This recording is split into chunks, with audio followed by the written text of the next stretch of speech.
श्रीमद् भगवद गीता अध्याय 6 ध्यान योग के श्लोक 37 से 47 का अर्थ सहित विवरण करेंगे। क्या आपने कभी सोचा है, अगर हम आधे रास्ते में ही रुक जाएं, तो क्या हमारी मेहनत बेकार हो जाती है? भगवान कृष्ण कहते हैं, आध्यात्मिक प्रयास कभी व्यर्थ नहीं जाते।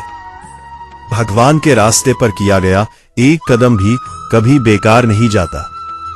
श्लोक 37 अर्जुन उवाच अयते श्रद्धेयोपेतो योगात् चलित मानसः। अर्जुन पूछते हैं, जो व्यक्ति श्रद्धा तो रखता है लेकिन उसका मन योग से भटक जाता है, उसका क्या होगा? श्लोक 38 कच्छिन्नो अभय विभ्रष्टः छिन्ना भ्रमेव नश्यति। क्या ऐसा व्यक्ति दोनों तरफ से भौतिक और आध्यात्मिक नष्ट हो जाता है, जैसे टूटे बादल बिखर जाते हैं?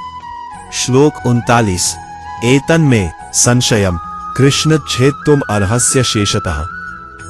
अर्जुन कहते हैं, हे कृष्ण, मेरे इस संदेह को पूरी तरह दूर करे। श्लोक 40 श्री भगवान उवाच पार्थ नैवेह नामुत्र विनाशस्तस्य विद्यते। लॉर्ड कृष्णा कहते हैं, ऐसा व्यक्ति ना इस लोक में ना अगले लोक में नष्ट होता है। श्लोक 41 प्राप्य पुण्य कृताम लोकानुषित्वा शाश्वती समा। वह पहले स्वर्गलोक में रहता है, फिर अच्छे और पवित्र परिवार में जन्म लेता है। श्लोक 42 अथवा योगिनाम एव कुले भवति धीमताम। या वह योगियों के घर में जन्म लेता है, जो बहुत दुर्लभ होता है। श्लोक 43 तत्र तम बुद्धि संयोगम लभते पौर्वदेहिकम। वह अपने पिछले जन्म के योग के संस्कारों को फिर से प्राप्त कर लेता है। श्लोक 44 पूर्वाभ्यासेन तेनैव ह्रियते ह्यवशोऽपि सः। पिछले जन्म के अभ्यास के कारण वह अपने आप योग की ओर आकर्षित होता है।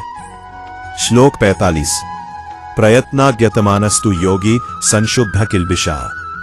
लगातार प्रयास करने वाला योगी अपने पापों को दूर करके अंत में परम लक्ष्य मोक्ष को प्राप्त करता है। श्लोक 46 तपस्वीभ्यो ओधिको योगी ज्ञानीभ्यो ओपि मतो ओधिकः। योगी तपस्वियों और ज्ञानियों से भी श्रेष्ठ माना गया है।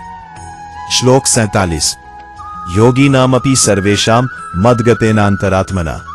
सब योगियों में सबसे श्रेष्ठ वह है जो लॉर्ड कृष्णा में मन लगाकर भक्ति करता है। इस भाग की मुख्य सीख है कि योग में असफल व्यक्ति कभी नष्ट नहीं होता, अगले जन्म में ही उसे फिर मौका मिलता है।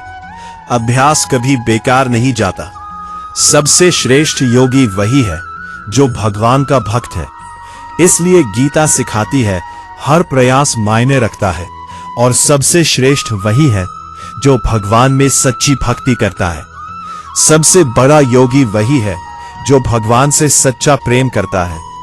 अगले भाग में हम जानेंगे कि भगवद गीता के अध्याय 7 में भगवान कृष्ण अपने असली स्वरूप, भक्ति का महत्व और भगवान को पूरी तरह जानने का मार्ग बताते हैं कि भगवान को सच में कैसे पहचाने और उनसे जुड़ने का सही तरीका।